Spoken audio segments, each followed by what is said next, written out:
Welcome to Executive Leaders Radio, your spot in the corner office, the radio show where executives share their secrets to success.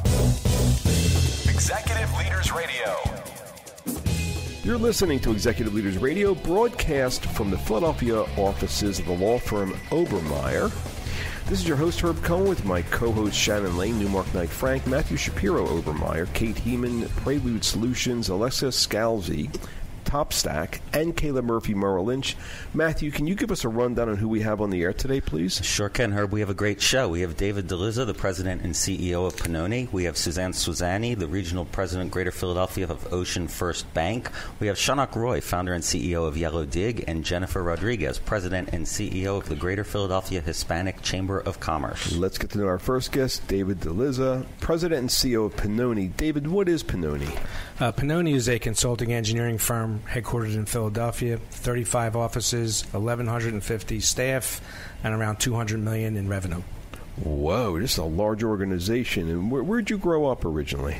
Grew up in Philadelphia in a row house in a blue-collar neighborhood.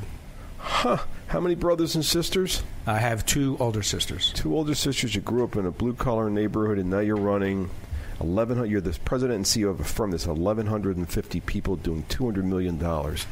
Alexa, what questions you got there? David, how young were you when you started making money? About 8 years old. And how long did you work there? My family had a corner store. I worked there for about 6 years until I was about 14. What didn't you do by the time you left there? I didn't do any of the initial things I started doing when I started, which was cleaning, the sweeping up, and those types of things. I ended up more running the business, counting the money, and dealing with the vendors and those types of things. What does that have to do with what you do today?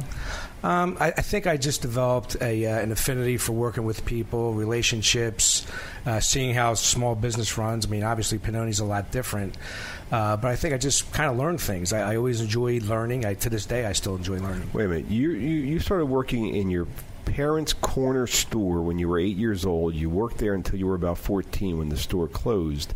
And you started stocking shelves and cleaning the floors, and by the time you left, you were running the store? More or less, yeah. Yeah.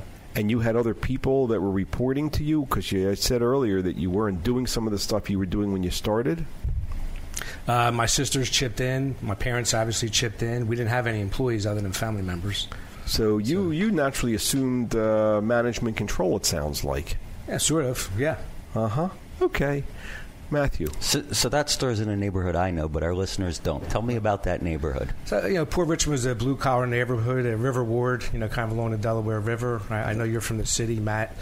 What about the kids? Are there a lot of kids running around in that neighborhood? Yeah. I mean, you're living in a row house, so every house had three kids. So if you've got a row of 10 or 20, there's 30 kids running around. Tell me what you were spending your time doing with those kids. The usual things, playing stickball, going under the fire plug, running around, play ice hockey, play street hockey. What was your role in the group? You told us it changed over time. Well, the group that hung out at the corner store was kind of different age groups. There were a lot of older guys there, and I was one of the youngest. But then as that group kind of graduated from the corner store, I became one of the older guys. What did that feel like going from the youngest to the oldest? It was fun. It was fun because I think a lot of the young kids in the neighborhood kind of looked up to us. And I would hope learned from us that, to behave and be a good citizen in the neighborhood, right? Mm-hmm. What's that have to do with what you're doing nowadays? Well, I think if you want to call it leadership skills, I think leadership skills developed. My leadership skills were honed at Pennoni as I took on more responsibility. It sounds to me like you got home working in that corner store and also amongst your friends just naturally. Kate? Yeah, working in that corner store as a child and a teenager, what did that do for your social life? My social life was great because even though I was working in a store, a lot of my friends hung there with us. So I saw them constantly. They were playing a pinball machine while I was making a steak sandwich. So they were attracted to come in there? Yeah, it was a hangout. It was a hangout, so, okay. Yeah, it was fun. What's that have to do with how you've ended up building this team? Wait a minute. How many jobs have you had? How long have you been with Pennoni? 40 years. So you've been with this organization 40 years. You've risen through the ranks of this organization. Is one of the reasons you've risen through the ranks of this organization because you understand how to build a team and make it fun, just like you did with your friends coming into the store and playing pinball? I mean, they didn't have to come into your store. My bet was they wanted to because you invited them in. I think there was a lot of that. My parents, who owned the store, we were very well known in the neighborhood. I think the neighbors realized that their kids could come to our store and stay out of trouble. And I just kind of, again, hung out there with them. And, It sounds to me like you're like a magnet. You were like a magnet to your friends in that store, and that's one of the reasons you're the CEO and president of this 1,150-person firm, is because people like working with you. Well, I enjoy people, and I like working with people. And you're also humble because you're not telling us that's why you're there, because people do like working with you. Shannon? David, in the green room, you mentioned your Uncle David was someone you always looked up to. Why him? He was a Vietnam veteran. His real name was David, but we called him Uncle Buck. He was a Vietnam vet. He kind of lived with us for a little while he was coming out of the Army. And he was just a good guy to hang around with. What did he teach you? Again, relationships with people. He would take me different places with his friends. He's gone now, but his kids, he has 5 kids, 2 sons who are very close with today. And what did you learn from Uncle Buck that you bring with you to work every day? Again, I just think it's respecting people, relationships, and being able to communicate with people. Kayla? David, are you more like your mom or your dad? More like my dad. Why? Yeah, my dad was an engineer for the city. I kind of acquired the love of engineering from a young age. He would take me out to projects, bridges that were being built in the city, Girard Avenue, Spring Garden Street Bridge, and I would watch him do his work. How young were you when your dad was taking you out to look at these bridges? I'm going to say probably 9 or 10. And you took an interest in this stuff? Yeah. Yeah, the other thing that he did was we had a drafting board in our house, and he used to do some side work, urban redevelopment type stuff, designing houses. And I would sit there and watch him drawing on linens, with a pencil. Nowadays it's all done by computer, but I would sit for hours and just watch him designing. And what's that have to do with the business of Pennoni? Well, there's a lot of detail involved in running a business like Pennoni. It's picking the right team members. It's understanding the financial side of the business. It's understanding how to grow the business.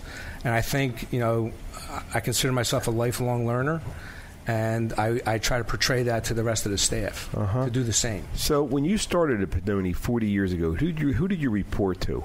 A fellow by the name of Rick Piccoli. And how does Rick Piccoli remind you of your father? Well, my dad was a pretty quiet guy. Rick Piccoli was not. But Rick was also a guy that taught us a lot. Every day was a learning opportunity in my mind. Jobs that went well, jobs that didn't go well. Okay, what should we have done better? And he was a mentor, kind of pushed me through the ranks of Pennoni, spent the time with me to learn management of projects, people, clients. It sounds to me like that's what you were doing with the kids in the neighborhood as you got older. Probably. Well, I probably didn't know it at the time, but yeah. You see a parallel there? Yeah, absolutely. So maybe one of the reasons Rick Piccoli spent time with you, and maybe one of the reasons you became chairman and CEO, is because you have this natural ability, like he did, to develop people. Yes. Yeah, I always, Rick and I, he's on our board now, but he and I kid that he had a way of giving you a good butt kicking, but you still felt good about yourself. And again, it was just to teach you things. And also, it seems to me that that you understand how to build a team naturally, like you were doing with the kids in the neighborhood, with them hanging out at the store, and as you got older. Yeah. Yeah. Alexa, what else are you thinking there? How do you today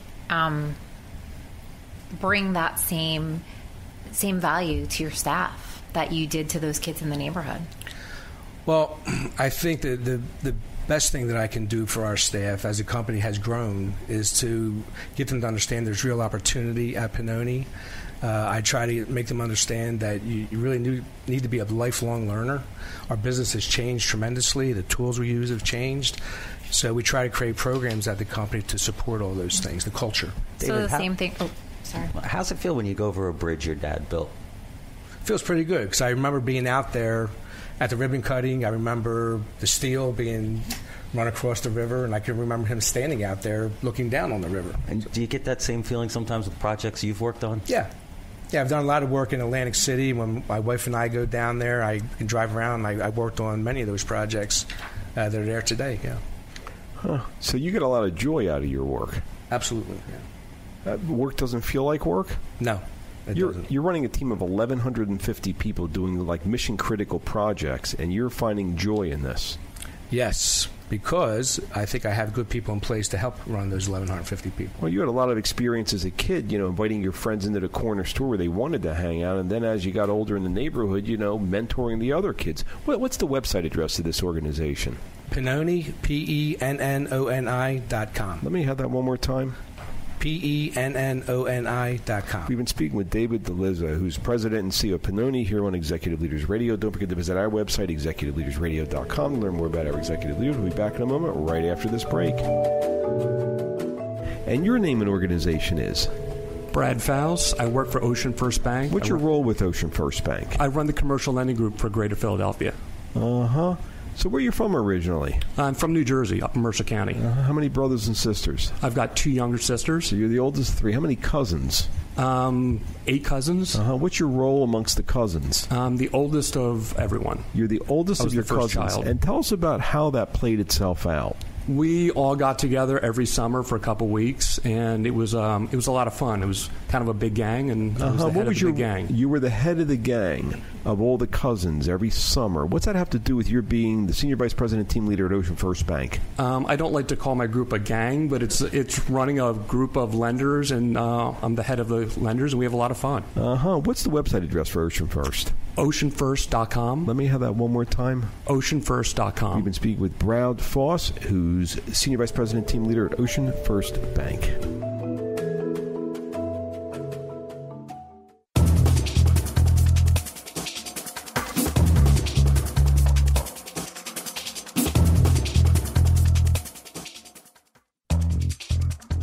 We're back. You're listening to Executive Leaders Radio. This is your host, Herb Cohen, and we'd like to introduce Susanne Svizeny, who's the Regional President of Greater Philadelphia OceanFirst Bank. Suzanne, what is OceanFirst Bank? What are you guys doing? OceanFirst is a regional bank that was established in 1902, servicing the New York to Philadelphia market, and I've joined to support the Philadelphia market. How many employees and what kind of revenue are you guys doing? Well, it's about 1,000 employees. Wow. And we're about $8 billion in assets. And where are you from originally? Originally, I'm from Switzerland and immigrated here when I was 2 to the United States when my father was transferred here to start a subsidiary of a Swiss firm. How many brothers and sisters? I have 2 brothers, younger. I'm the oldest. The oldest of 3. All right, Shannon. Suzanne, how young were you when you started skiing and why? I know. Well, Swiss have to ski, right? So we started very young in our family. When I learned how to walk, I was put on skis. And our family would always go out skiing, and my mother really didn't like it, so she would sit in the lodge. And my 2 younger brothers were much more athletic than me and started exceeding me in their skills. So I was kind of left to my own devices on the slope. 7, 8 years old, be going up the chairlift by myself. And I think I really developed at that point, a lot of my relationship building skills because I got to know a lot of people as I was kind of skiing and meeting people on the chairlift. At 8 years old, when somebody's sitting next to you on a chairlift and they start a conversation with you, a lot of 8-year-olds would stop one answer to their questions, and you kept the conversation going. Where did that courage come from? Well, the courage, I think, comes from my mom. My mom left Austria during the World War II and went to Switzerland and to get a job because there weren't jobs during the war. And just think about that time in history. To have the courage to leave a country on your own. I know they were next door to each other, but it was a big step, and that's where she met my father. And she's always had courage and has always thought a little bit differently about what women should be doing in the world. Kayla? Suzanne, when did you first start feeling like you needed to prove yourself? I felt like I needed to prove myself on that ski slope, unfortunately, because, skiing was important in our family, and my brothers are really good at it. So I really worked hard to build my skills and to try to keep up with my father and my 2 brothers. Never really happened, but that kind of has stuck with me throughout my life. So I focused my energies differently on career and other ways that I could excel and demonstrate my importance and my abilities. Wow. Kate? When we were in the green room, you mentioned something about your mother, and she knew when you were different. What did she say to you? My mother knew that I wasn't going to be the one, even though my father kind of thought that women stay home and take care of the family because that's what he was used to. But my mother realized that I was not good at home ec I couldn't sew and I couldn't cook. So she said, you better marry a chef. And while I was working at a restaurant during college, I met my husband and I did marry a chef. Alexa, what are you thinking? Susanne, you mentioned skiing with your brothers. What kind of relationship did you have with them growing up? It was competitive because my father really wasn't one to give a lot of positive feedback. So I think we were all striving for that attention and reinforcement of our abilities. So it was competitive. Again, I focused my energies on other things than athletics. They were very athletic, and I was in the marching band, and I did other kinds of things that I could prove myself independently. Sure. Can you give me some examples of how you could prove yourself independently from them? Well, school, academics. I ended up graduating 3 years from high school because I really wanted to get out in the world and demonstrate my capabilities. So I finished high school in 3 years. And my brothers kind of realized I was far exceeding them, so that was my competitive strength.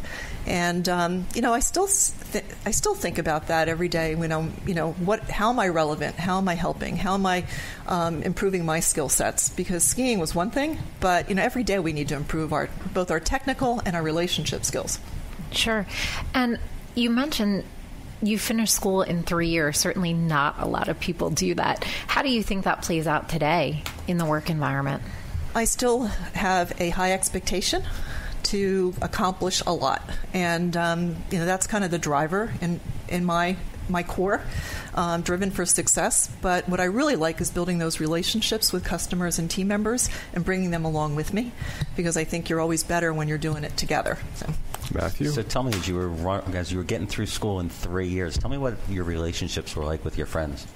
It was a different time in my high school, and there was a lot going on. So it was really... What was going on? There was just a lot of racial issues and cliques, and I wasn't the cheerleader. I was the one in the marching band playing the drums with the guys in the back row. So it was just a different kind of environment, and I just didn't feel like I fit in. Why not? It just wasn't something. I didn't have the passion around the high school. I wanted to get to college, and I did. I was 17 when I went to college, and the drinking age at that time was 18. So it was a different experience. I was a little immature. When you say you didn't have the passion, so what do you have the passion for? I have a passion for building relationships, friendships, deep friendships. How's that? Mentorships. How's that have anything to do with your being the regional president, Greater Philadelphia OceanFirst Bank? It's all about the people. I mean, it's about everything I do. Who's the young lady sitting next to you, and what's her role? Hi, I'm Jill Hewitt, Director of Investor Relations and Corporate Communications at OceanFirst Bank. How long have you been with OceanFirst Bank? I joined OceanFirst in 1996, right after our IPO. How many years 23 years. Mm-hmm. So you've been there 23 years. And what's Susanne bringing to the party? We are thrilled to have Susanne as our fourth regional president at OceanFirst. She is tasked with the huge opportunity here in Philadelphia and really establishing our greater Philadelphia market area. She'll be opening up at 2 Logan Square in about 6 weeks. What's her effect on the team been? Absolutely amazing. What are you talking about? Her challenge to all of us is to exceed our own expectations. She builds relationships in every room she walks into. Well, it sounds like that's what was going on in the ski lift when she was 8 years old, talking to everybody else, around. Who's got the next question here? Susanne, who are you trying to prove yourself to, most importantly? I think my dad. He's not alive anymore, but I always really strive to make him proud of me. And did you do that? I believe I did. How come? Tell me about that. Well, he was able to come to. I had a number of opportunities to be recognized during my career, and while he wasn't a very outspoken person, I didn't say it verbally. I could see it in his face. How'd that make you feel? It made me feel great. How'd you see it in his face? Was he sitting next to you? Yes, of course. Yeah. You invited him to this? I invited him to these events. What was it? What event was it? What award ceremony did you see? Well, I've gotten a number of different ones, and I've been very blessed that way in terms of women of distinction. I was also named. I chair the board at the College of New Jersey, and I was named Alumni of the Year, which was probably one of my most special ones to be named that at the college that you attended. So your father was with you for some of these? Yes. Mm-hmm. And what did he say to you? He never said a lot. That's he really showed it in his body language, in his pride. You could see it on his face. Kate, what are you thinking? I was just really thinking about where did you get the nurturing part of your of your life from? Because you have a very nurturing nature. Yeah, I got that from my mom. My mom was just a warm person. She was a seamstress, and she had people and women coming over to the house all the time that she was sewing for. So, again, got to meet a lot of different people that she was sewing for, but she built relationships and took care of other people's children because it's just something she loved to do. So I think, taking care of people and that nurturing heart was what she was all about. Wait a second. I thought banking was all about numbers and money and stuff like that. But what's coming to me is the fact, you really wanted to prove yourself to your dad. You're really competitive, but you've got this really deep nurturing nature. And I'm trying to figure out how this nurturing thing is helping you build the bank. Could you tell me about that? Well, it's about investing in people and helping others be successful. And so that is what I've really enjoyed doing my entire career, especially around women in business. It's been something that I've stood for. I have a passion for helping women succeed. What have you stood for? Women. What do you mean?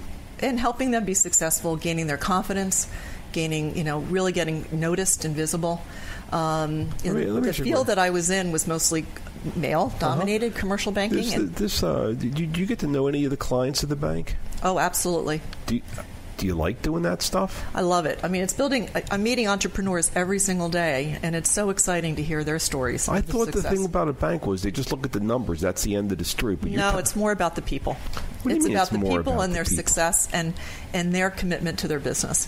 And the numbers, the numbers are the numbers, and obviously they're important, but it's around who's going to pay you back on a loan. It's the people. It's character. It's integrity. What's the website address of this bank? OceanFirst.com. Let me have that one more time. OceanFirst.com. We've been speaking with Susanne Svizeny, who's Regional President, Greater Philadelphia OceanFirst Bank, here on Executive Leaders Radio. Don't forget to visit our website, executiveleadersradio.com. We'll be back in a moment right after this break.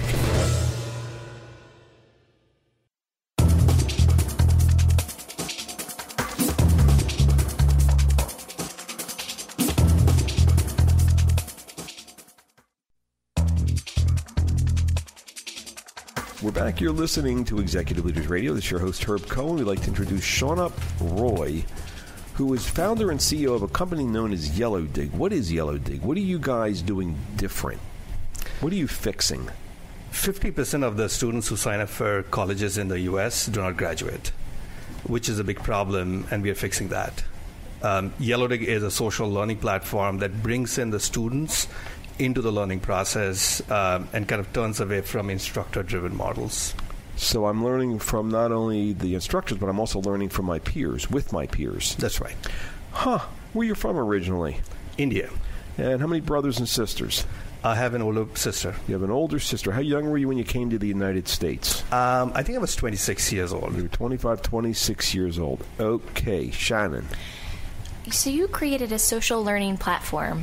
When you were in India, was education something that you loved back then? Education in India is highly valued. The reason is, I grew up in a middle-class family, and one of the ways we could kind of get, kind of reach our potential is getting to a good college. But you asked me about whether I really liked it. Honestly, I hated going to classes. I remember my dad, who was a pretty strong personality. He would make sure that I'm getting good grades in school, and I would somehow make sure that I'm getting good grades without going to classes. So I would always be the backbencher. I'll do my assignments right before it's due and just get what I needed to do. So what are you doing at Yellowdig to make education more enjoyable? I think we are trying to make it a lot more fun in simple ways, which is, we live in a world which is very kind of dynamic. And our education system is probably like 3-4 decades old. Alexa? Earlier in the green room, you mentioned going to school was painful, and you were just kind of telling us a little bit about that as well. Now, can you tell me more and why you feel that way today? Well, if you think about an average kid, and I was an average kid, if you go sit in a classroom, all that happens is that somebody will stand up in front of you and talk for like 45 minutes, and then you're kind of given handouts. It's very boring, and I used to wonder. Like, I'll do sketching, I'll think about things, I'll kind of do my creative projects in my classrooms, and probably won't listen half of the things that are being said. Mm-hmm. So I feel that, that's a big problem, and I thought that maybe if I fix something, it's worth fixing. Mm-hmm. Kate? Now, tell me a little bit more about when you were growing up and you had to be studying all the time. What kind of friendships did you have, and what did you form? What kind of social life? I'm glad you asked that question. So it's very interesting. If I look back, I almost had like two groups of people, or two groups of friends. One group of friends was those guys who would probably won't go to classes like me and probably hang out all the time in the fields, enjoy and have fun and learn from each other in various different ways. And I had another group of friends who were very serious to go to the best colleges possible, study all the time, and I was good friends with them. They were nice. I learned a ton from them. So how did those two peer groups deal and work with your new current company? How did that teach you? In some ways. Well, how did they influence? How did those two diverse groups go ahead and coalesce into this business model? Well, it's an interesting question. I mean, there's no direct answer to this, but the way I would say this is... Yes, there is, because you like to hang out with people, just like you like to you like to learn from peers, and that's what you've integrated into this model. That's right. So I would say, in Yellowdig, what we are trying to do is to connect people. And if you connect the whole class in a natural way, naturally you will learn from people who are very that kind of comes focused. Right from your childhood, because on one hand you had the focus kids, but you also liked learning and hanging out with your peers. Who's got the next question? What'd you do for fun when you were a kid, Shaunak? So my dad had a small business. He owned a small manufacturing workshop, and he was making small parts for cars, various kind of battery-operated small cars. So I'll kind of go hang in his workshop and kind of look at stuff and, see how they're making small parts and what it goes into designing, engineering systems, and sometimes kind of create my own things. So when you were a kid, you were already taking things apart and rebuilding them and things like that?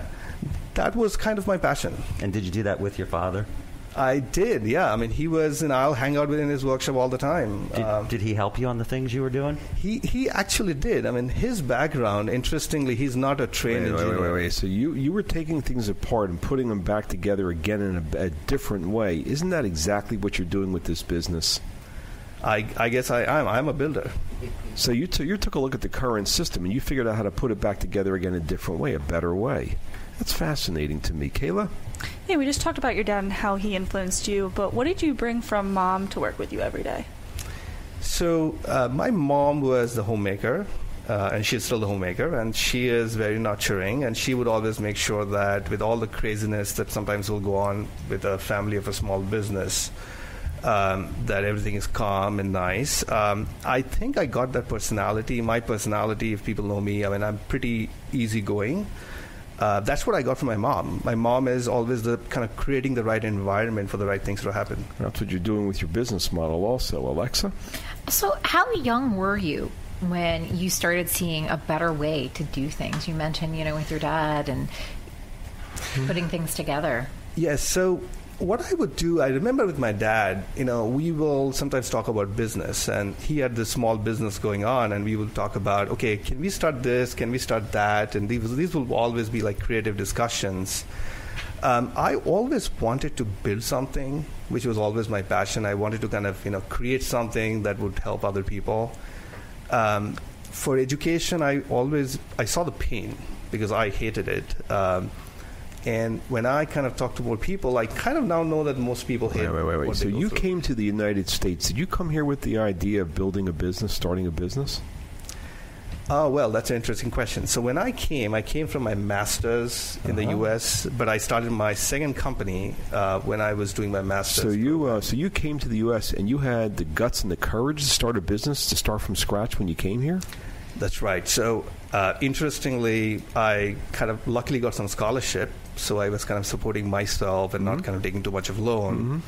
And over the summer, a lot of my peers actually went for the best, kind of internships in big banks and consulting companies. And I actually took a small loan from a bank and started a small company. Wait a minute. So, most businesses fail. Were you aware that most businesses fail when you went ahead and took a loan and could have gone into the negative as opposed to just getting a cushy job?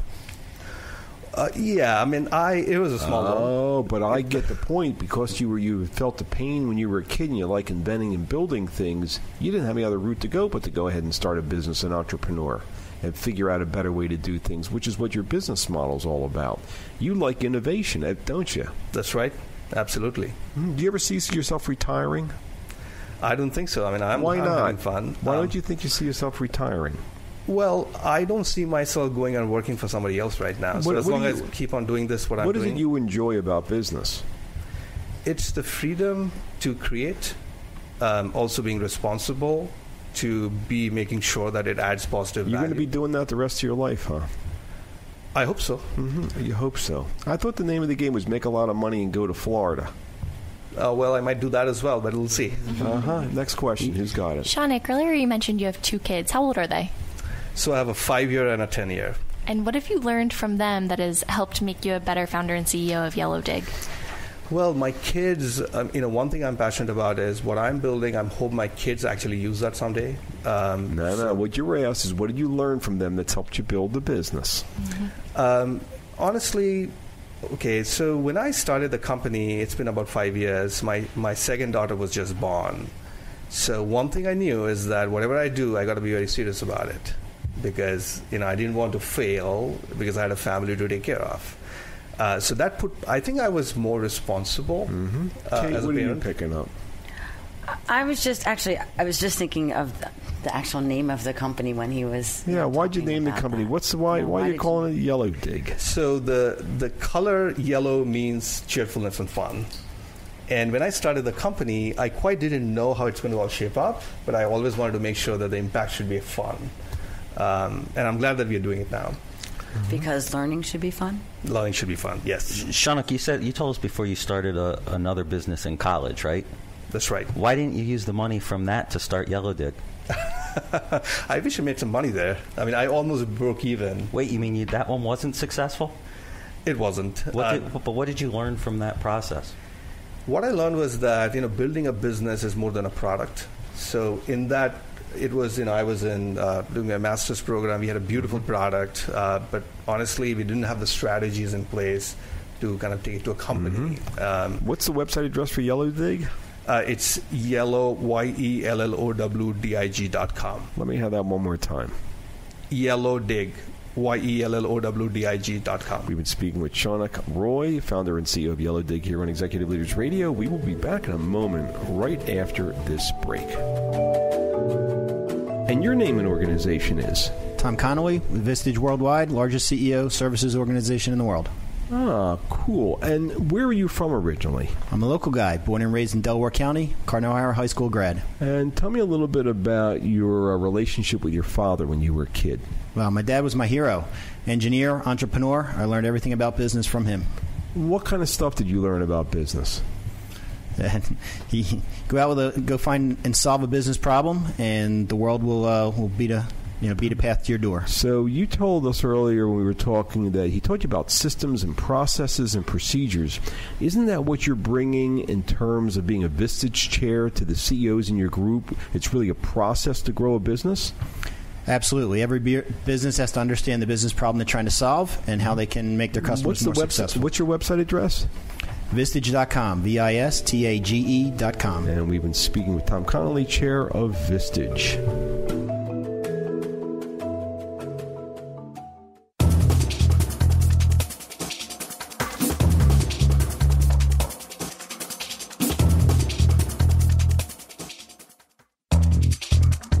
We're back. You're listening to Executive Leaders Radio. This is your host, Herb Cohen. We'd like to introduce Jennifer Rodriguez, who's president and CEO of the Greater Philadelphia Hispanic Chamber of Commerce.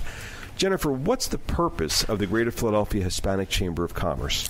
The purpose of the Greater Philadelphia Hispanic Chamber of Commerce is to help Latino businesses grow, because only about 2% of Latino businesses around the country generate $1 million or more in revenue. Wow. Where are you from originally? I am originally from Guaynabo, Puerto Rico. How many brothers and sisters? I am the oldest of 3 natural siblings. And what happened when you were about 11 years old? When I was 11, my father passed away in a motorcycle accident. Kate? And so how did the family dynamics change at that point? Well, you can imagine my mom is a very young mother of 11-year-old, a 5-year-old, and a 4-year-old. And so we moved in with my maternal grandparents for a while so that until she could sort of build back up. And what did she do to build back up? Well, she's a teacher, and so teachers don't make a lot of money.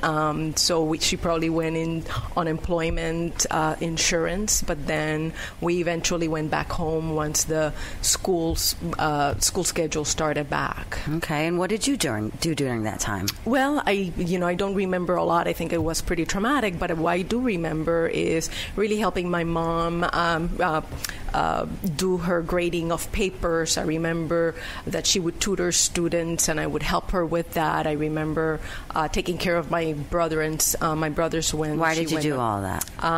Well, I think I come from a really close knit and nurturing family, and what we do is help one another, and at all times, especially in bad times. What's that have to do with what you're doing nowadays? So I am in the world of helping people do well, and I'm in the world of really helping Latinos have a voice and being recognized. Sounds like there's a direct correlation from where you were as a child. Alexa?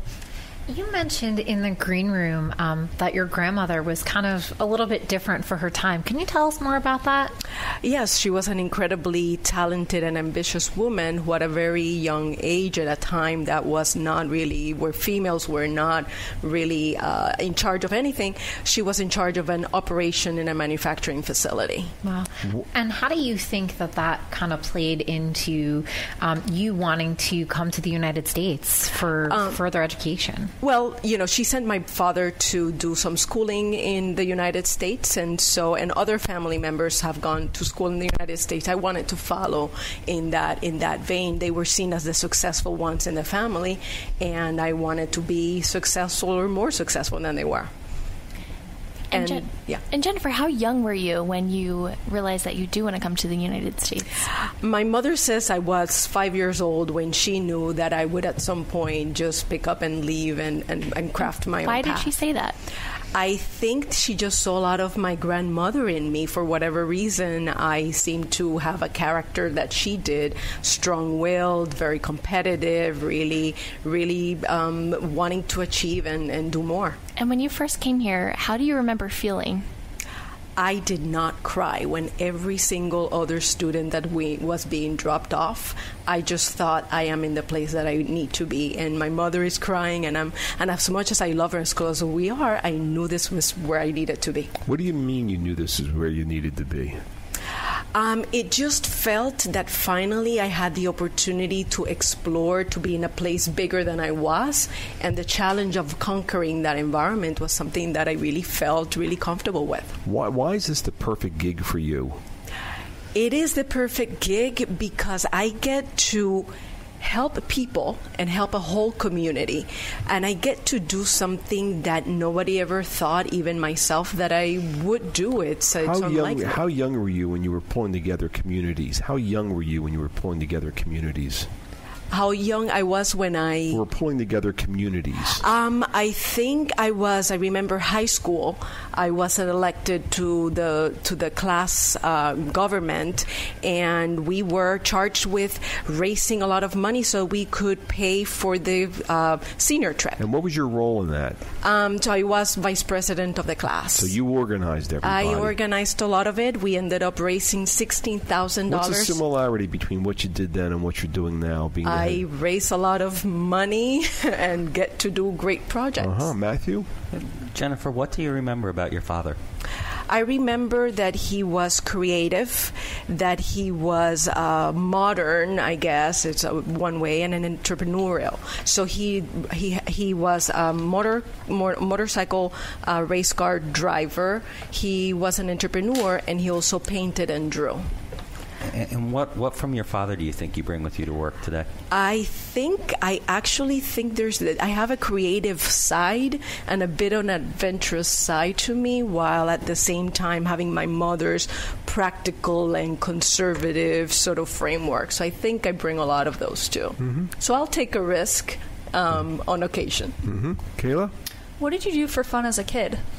So I had a neighbor that she was really crafty, Martha Stewart in Puerto Rico kind of thing, and she would teach all the girls how to do jewelry, how to sew. She had a side business, and we made her purses and accessories, and so she sort of taught all the girls in the neighborhood how to do that. Mm-hmm. And I, believe it or not, I was part of a girl band. I do not confess to that at all, but you get to hear it today. Kate, go ahead. Yeah, what happened to your spirit when your stepfather came into your life? So I think it was a difficult time. I was a 15, teenager trying to have her place and her develop personality. And he was a really conservative individual, and I think our personalities clashed. So I think I told myself that moving forward, I would do what I wanted to do, and I would not answer to anybody as long as I felt that I needed to be responsible as well, right? So I was not a crazy kid by any means, but I have really strong-willed. No limits. No limits. And my mother never, when I asked my mother, what should I do? She said, you will figure out what you want to do because you, in your heart, know what it is, and I don't want you to blame me for any decisions you make in the future. Isn't that no limits what you're bringing to the members of the Chamber of Commerce? Absolutely. I think that Latino businesses don't quite understand that really there are no limits, right? I think culturally, Latino culture tends to be a little bit more formal. They ask permission. If you're not invited to the party, you don't go. The United States is very different. You need to craft your own place. You need to stake your own, and there's no boundaries, and nobody's going to very easily invite you anywhere. You need to sort of move through and make your own path. Alexa? What influence did your grandmother have during that transitional time with your family, and how does that play out today? So I think what I can say about my grandmother is, like, in many ways, she knew what I could do, and she saw herself in me, and I never really thought about this, but I think I'm sort of fulfilling her dreams of her profession and looking to achieve what she was not able to. What do you mean you're fulfilling her dreams? What are you talking about? Well, while she was a woman that was able to head a manufacturing operation, her aspirations were much greater than that. She would have been, if allowed to, she would have been probably the head of a chamber of commerce or something like that. And she did have a group of women that were very much achievers, but it wasn't a time and in a society that would not allow them to do so. She would have been what? She would have probably been the head of a chamber of commerce in Puerto Rico if she had. I just want to make sure I understood. I heard correctly. So what are you doing? What kind of stuff are you doing with the Chamber of Commerce lately? So we really are looking to help Latino businesses grow, and we are establishing a new program, piloting a national program in Philadelphia that will really provide entrepreneurs with the tools, the resources, and the network so that they can really grow their businesses and fulfill and meet that threshold of $1 million or more. So you're really all about no limits, helping these businesses grow, creating community. What did you do during the summers? What did you do when it came to playing and stuff like that? I don't know that really I was not athletic necessarily. I was a little bit of a nerd and teased a lot about, being like the intellectual one. And I think I just read, I did crafts, we went out camping at the beach. But I don't know that anybody... What do you mean you went out camping at the beach? As opposed to going to the movies, or you did a lot of stuff with the community, it sounds like. Yes, we were very active in the community. And remember, I was in a girl band, so we did some stuff related to that, which, So it sounds like you're all about community, the girl band, going camping with the neighbors. Well, what's the website address of this organization known as the Greater Philadelphia Hispanic Chamber of Commerce? It is philahispanicchamber.org. Let me have that one more time. philahispanicchamber.org. We've been speaking with Jennifer Rodriguez, President and CEO of Greater Philadelphia Hispanic Chamber of Commerce. Matthew, can you give us a rundown on who we've had the opportunity of speaking with today? Sure can. It's been a great show. We had David Delizza, the President and CEO of Pennoni. We had Susanne Svizeny, the Regional President, Greater Philadelphia of OceanFirst Bank. Shaunak Roy, Founder and CEO of Yellowdig. And we wrapped it up with Jennifer Rodriguez, the President and CEO of the Greater Philadelphia Hispanic Chamber of Commerce. I'd like to thank my co-hosts Shannon Lane, Newmark Knight Frank, Matthew Shapiro, Obermeyer, Kate Heeman, Prelude Road Solutions, Alexa Scalzi, Topstack, and Caleb Murphy, Merrill Lynch, for giving me a hand structuring the questions, hopefully providing our listening audience an educational and entertaining show. I'd like to thank our listening audience for listening. Otherwise, we wouldn't have a radio show. Don't forget to visit our website. It's executiveleadersradio.com. To learn more about our executive leaders, executiveleadersradio.com. To learn more about our executive leaders, thank you for joining us today, and have a nice day. Bye-bye.